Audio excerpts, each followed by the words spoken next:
We walk past them every single day, the people time forgot, wrapped in faded coats, carrying the heavy silence of a world that moved on without them.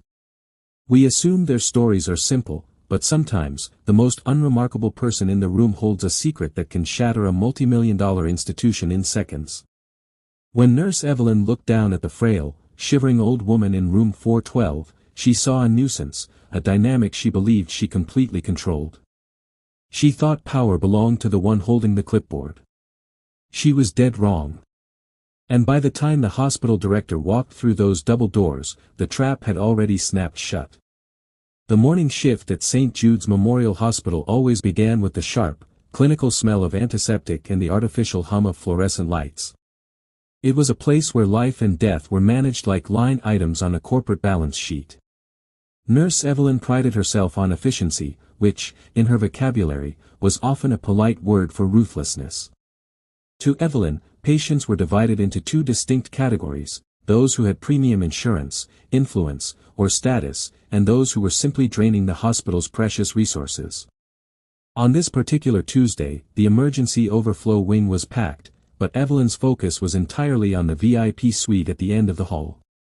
A prominent local politician's son had been admitted with a minor sports injury, and Evelyn had spent the last hour ensuring his pillows were perfectly fluffed and his premium catering options were delivered on time. Status mattered. Image was everything. That was why, when she turned the corner and saw the old woman sitting on the vinyl chairs of the waiting area, her posture immediately stiffened. The woman looked like a ghost from a bygone era. She wore a heavy, frayed wool coat that had seen decades of winters, its hem slightly dusty. Her shoes were worn at the soles, and her hands, covered in deep, weathered wrinkles, clutched a battered leather handbag like it was her only anchor to the earth. She wasn't crying, nor was she making a scene. She simply sat there, shivering slightly under the blast of the industrial air conditioning, her pale blue eyes tracking the frantic movements of the medical staff. Evelyn checked her digital chart. There was no premium insurance logged for this woman. No emergency contact with a recognizable last name. Just a standard intake form listing her name as Martha. "Excuse me, nurse," Martha's voice was barely a whisper, cracking slightly from dehydration. She stood up unsteadily, holding onto the armrest for support. "I've been waiting for 4 hours. My chest feels very tight, and I'm having trouble catching my breath. Could I please just get a glass of water and see a doctor?" Evelyn didn't even stop walking. She adjusted her clipboard, her eyes scanning right past Martha as if the woman were made of glass. "The doctors are busy with actual emergencies, ma'am. Sit down and wait your turn. Everyone is waiting." "I understand," Martha said, her voice trembling but remarkably calm. "But the receptionist said I was next 2 hours ago. I really don't feel well." Evelyn stopped, turning around with a rehearsed, icy smile that didn't reach her eyes. This was contrast framing at its finest, the pristine, authoritative nurse standing over the small, diminished figure of a forgotten elder. "Let me make something clear to you," Evelyn whispered, stepping closer so the other patients couldn't hear. "This is a world-class facility. We accommodate people who contribute to this community.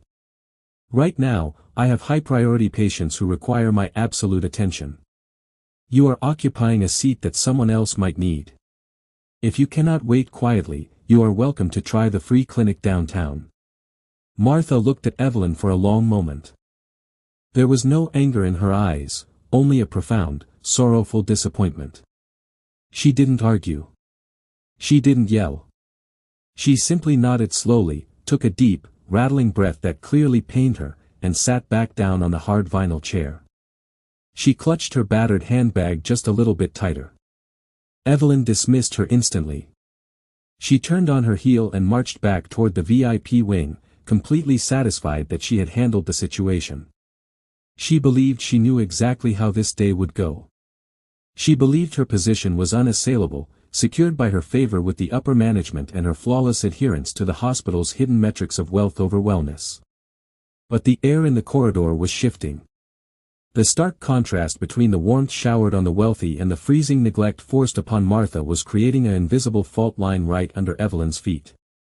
She had no idea that every step she took away from room 412 was bringing her closer to a career-ending precipice. The build-up was silent, but it was massive. The wheels of a massive reckoning were already turning in the administrative offices upstairs, and a storm was about to walk down the hall.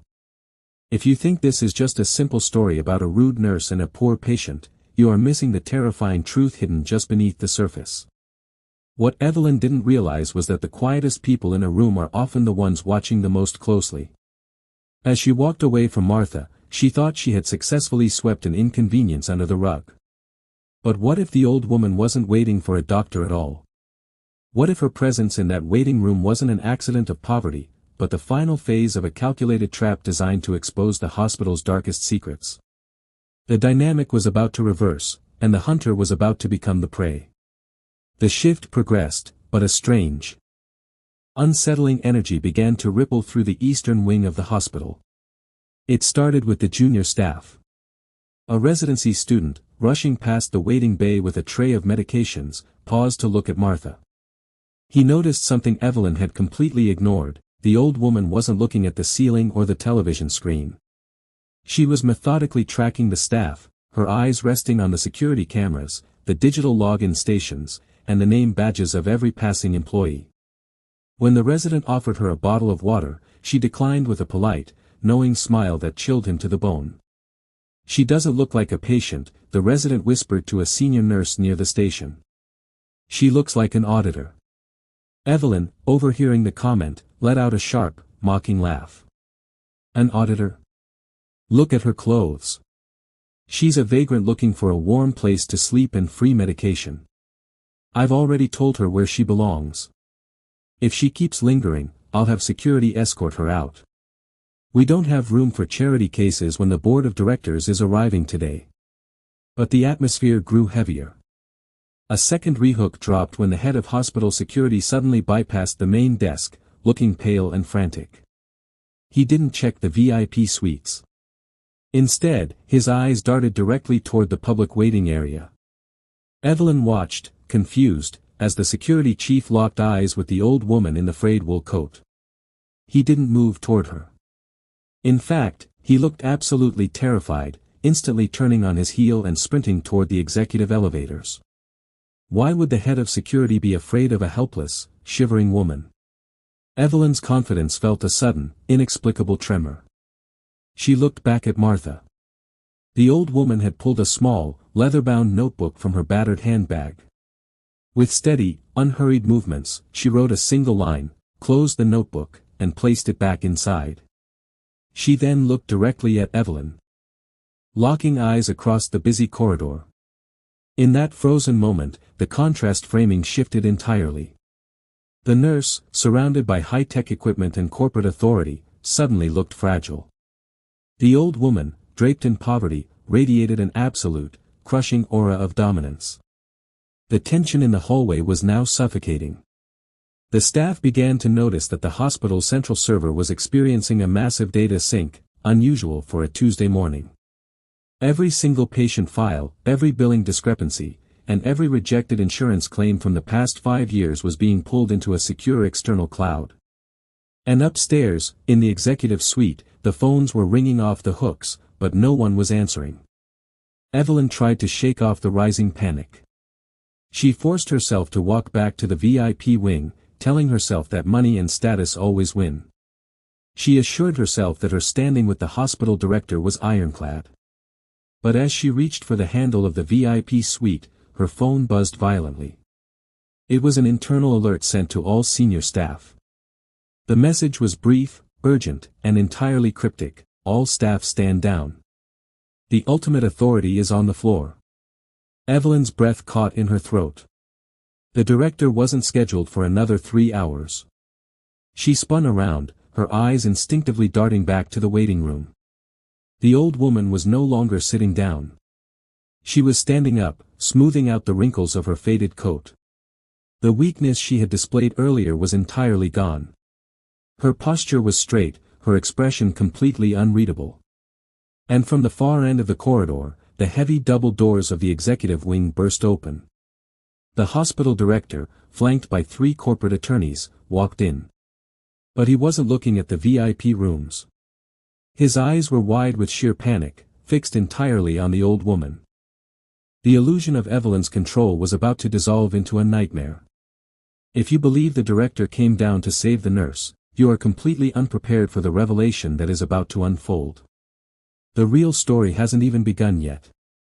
The world changes in an instant when you realize the person you thought was a victim is actually the judge. As hospital director Vance sprinted down the corridor, his expensive Italian leather shoes clicking frantically against the linoleum, Nurse Evelyn assumed he was rushing to handle a high-profile crisis in the VIP wing. She stepped forward, smoothing her uniform, ready to take credit for managing the floor. But Director Vance didn't even see her. He blew past her so fast the wind rustled her paperwork, and stopped dead in his tracks right in front of Martha. What happened next was a mid-story twist that no one in that hospital could have ever anticipated. Director Vance, a man known for his ruthless corporate demeanor and unshakable arrogance, dropped his briefcase onto the floor. It clattered against the vinyl chairs, spilling documents everywhere, but he didn't care. His face was entirely drained of color, a stark contrast to the flushed, angry complexion he usually wore during board meetings. He swallowed hard, his hands trembling as he slowly brought them together, bowing his head slightly in an act of absolute submission. "Madam Chairwoman," Vance choked out, his voice cracking so loudly that the entire nursing station fell into a dead, paralyzed silence. We did not expect you on the floor today. Your office indicated you were recovering abroad." Evelyn's heart dropped into her stomach. The clipboard in her hand suddenly felt like a block of ice. "Chairwoman." The small, frail old woman in the frayed wool coat didn't look like an invalid anymore. She didn't look like a vagrant looking for a free bed. As she looked at Director Vance, her eyes were sharp, calculating, and cold enough to freeze the room. Martha wasn't just a patient. She was Martha Sterling, the reclusive billionaire philanthropist and the majority shareholder of the entire healthcare conglomerate that owned St. Jude's Memorial Hospital, along with 40 other medical facilities across the country. "I was recovering, Vance," Martha said, her voice no longer a fragile whisper, but a steady, resonant force that commanded the entire hallway. "But I received a series of anonymous reports regarding the treatment of low-income patients at this specific facility. I decided to see the truth for myself.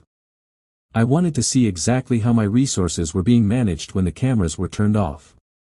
The contrast framing was now devastating.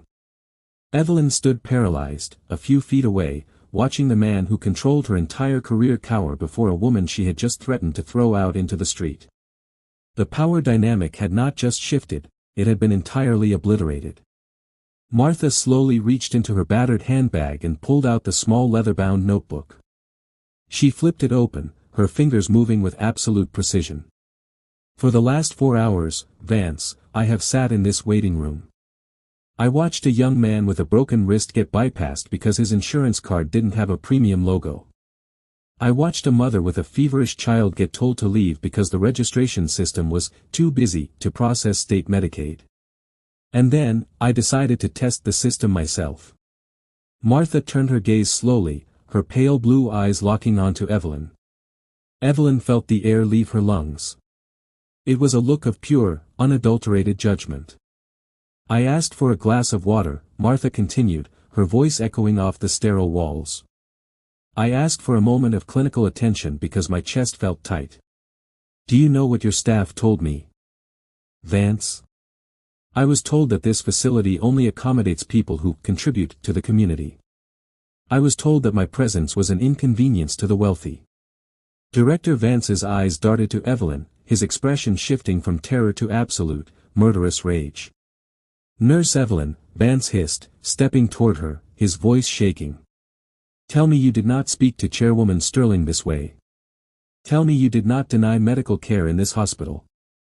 Evelyn's mouth opened, but no sound came out. The pristine image she had built, the flawless metrics, the favor she had curried with the administration, all of it dissolved into nothingness. She had played the corporate game perfectly, or so she thought, by prioritizing profit and prestige. But she had failed the ultimate test. She had treated human dignity as a line item, and the owner of the company had just audited her soul. I didn't know, Evelyn stammered, her face flushing crimson as the junior staff and residents watched the spectacle unfold. She looked, the intake form didn't show. It didn't show a bank balance, nurse, Martha interrupted, stepping forward. The frayed coat no longer looked like a sign of poverty, it looked like a disguise worn by a monarch. You only see what people can offer you. You don't see the people at all. And that is exactly why this hospital is rotting from the inside out. The twist was complete, but the trap was still closing. The corporate attorneys flanking Vance immediately began opening their tablets, their faces grim as they received the synchronized data files Martha's team had pulled from the hospital's main servers. This wasn't just about a rude encounter in a hallway. Martha Sterling hadn't come to catch a nurse, she had come to dismantle a corrupt empire.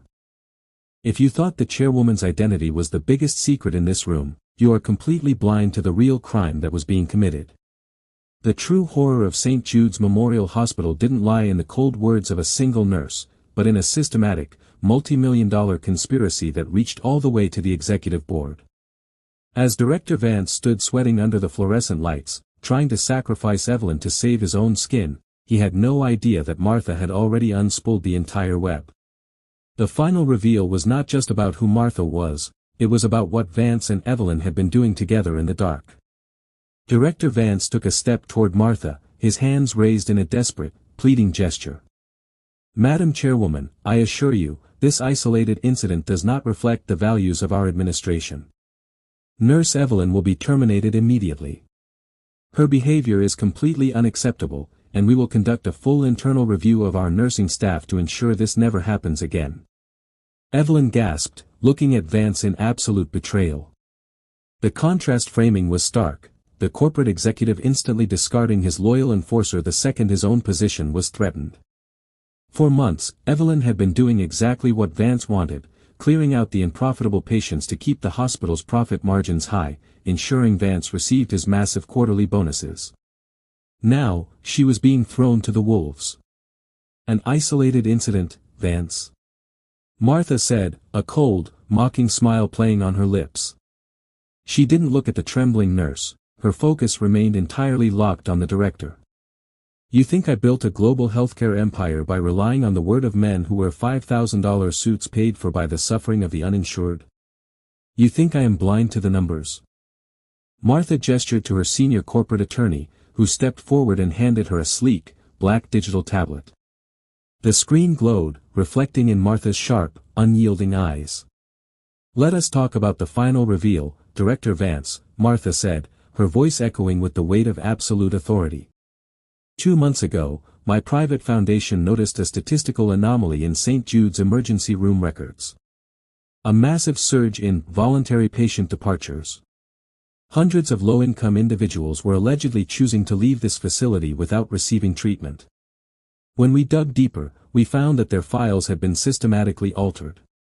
Vance's face went from pale to a ghastly, translucent white. He tried to speak, but his throat had completely closed up. You created a hidden metric, Vance, Martha revealed, turning the tablet so the entire nursing station could see the scrolling columns of red data. A secret protocol codenamed Operation VIP.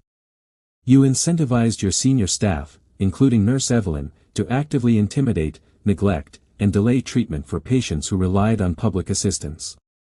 If a patient couldn't pay out of pocket or didn't have premium private insurance, your staff was instructed to make their stay so miserable and prolonged that they would leave on their own. And where did that diverted funding go? The silence in the hallway was deafening. The junior nurses and residents looked at each other in horror, the pieces of the puzzle finally clicking into place. They had always wondered why management pushed them so hard to prioritize certain rooms over others, why the wait times for the general public had skyrocketed while the executive suites remained pristine and empty. The funding allocated by my foundation for charity care, Martha continued, her voice dropping to a dangerous, icy whisper, was systematically funneled into a private shell company registered in the Cayman Islands. A shell company owned jointly by you, Director Vance, and a select few members of your administrative board. You weren't just running a hospital poorly, Vance. You were embezzling millions of dollars meant for the dying, the poor, and the forgotten. Evelyn staggered backward, her knees hitting the edge of the reception desk. She hadn't known about the embezzled millions, she had only known about the small kickbacks and promotions Vance had given her for keeping the undesirables out of his sight. She had sold her humanity for a title and a slightly larger paycheck, completely unaware that she was a foot soldier in a massive criminal enterprise. The synchronized data download that just completed, Martha said, closing the tablet with a sharp, decisive snap, has already been transmitted directly to the federal authorities and the state attorney general's office. Federal agents are entering the administrative offices upstairs at this very moment to seize your physical ledgers. Vance slumped against the wall, the corporate veneer completely shattered. The man who had walked into the hallway looking like a god was now exposed as a common thief, stripped of his power, his wealth, and his freedom in a matter of minutes. The final reveal was complete, the hospital wasn't just being audited, it was being liberated. But as the legal trap closed around the corrupt leadership, the emotional core of this entire confrontation was about to be laid bare. The heavy sound of metal handcuffs clicking into place echoed down the corridor as federal agents escorted Director Vance away, his head bowed, his prestige entirely gone. Nurse Evelyn stood frozen, tears streaming down her face as her security badge was violently stripped from her uniform. She looked around the hallway, looking for a single sympathetic face among the colleagues she had spent years looking down upon. But no one looked back. She had built her career on coldness, and in the end, the world she created gave her nothing but absolute isolation. She was left standing in the ruins of her own ambition, a tragic reminder that when you lose your empathy, you lose everything. With the chaos settling, the sterile hallway of St. Jude's Memorial Hospital felt completely different. The oppressive, corporate tension that had hung over the facility for years seemed to evaporate, replaced by a quiet, reverent awe. The staff stood in a semicircle, their eyes fixed on Martha Sterling. The billionaire chairwoman, still wearing her faded, dusty wool coat, didn't celebrate her victory. She didn't look at the empty space where Vance had just been dragged away in disgrace. Instead, she turned her back on the executive drama entirely and walked slowly back to the public waiting room. She walked right up to the young resident who, hours earlier, had been the only person to offer her a simple bottle of water and a kind word when he thought she was just a forgotten old woman. "What is your name, young man?" Martha asked, her voice returning to the gentle, warm tone of a grandmother. "Dr. Thomas, ma'am," the resident stammered, his face flushing with a mix of nervousness and deep respect. I'm just a first-year resident." "No, Dr. Thomas," Martha said, placing a wrinkled, weathered hand gently on his shoulder. "You are not just anything. You are the only person on this floor who remembered why we build hospitals in the first place. You didn't look at my clothes, and you didn't look at a computer screen to decide if I deserved dignity. You saw a human being in need, and you acted with kindness." Martha turned to the corporate attorneys who stood waiting for her next command. Effective immediately, Dr. Thomas is appointed as the interim medical consultant for this wing. He will oversee the immediate restructuring of our emergency intake protocols. Every single patient who walks through those doors, regardless of their background, insurance, or status, will receive the highest standard of care this institution can provide. The charity fund will be completely restored, tripled in size, and managed by a committee of frontline nurses who actually care about human lives. A collective breath of relief swept through the hospital staff, and a few of the younger nurses openly wept. The culture of fear and greed that had poisoned St. Jude's for a decade had been dismantled in a single morning, replaced by the very values it had tried so hard to crush. Martha then walked over to the vinyl chair where she had sat for 4 agonizing hours. She picked up her battered leather handbag, but before she left, she turned to look at the entire room one last time. The contrast framing was beautiful, a multi-billionaire standing in a public waiting room, completely redefining what true wealth really means. "We live in a world that is obsessed with status," Martha said, her voice carrying a profound, emotional weight that resonated deep within everyone present. "We measure people by the cars they drive, the titles on their business cards, and the balance in their bank accounts. We treat poverty as a moral failure and wealth as a virtue. But the true measure of a society, and the true measure of any human being, is how we treat the people who can do absolutely nothing for us in return." She looked at the empty desk where Evelyn used to sit. When you choose to look past the suffering of another person because you think they are beneath you, you aren't proving your superiority. You are simply proving your own poverty of spirit. Wealth can buy you a position, it can buy you a uniform, and it can buy you influence. But it can never buy you a conscience. Martha smiled gently at the staff, nodded to Dr. Thomas, and slowly walked toward the main exit. She didn't wait for a limousine, nor did she ask for an escort. She pushed open the heavy glass doors herself, stepping out into the crisp afternoon air, blending seamlessly back into the crowd of ordinary people walking down the city street. She left behind a hospital that was no longer a corporate machine, but a sanctuary of healing. As the screen fades to black, remember this story the next time you walk past someone whom the world has deemed invisible. Never judge a book by its cover, and never mistake kindness for weakness. Because you never know when the person you are refusing to help might be the very person who holds your entire destiny in their hands. Treat every soul with dignity, because in the end, empathy is the only currency that truly matters.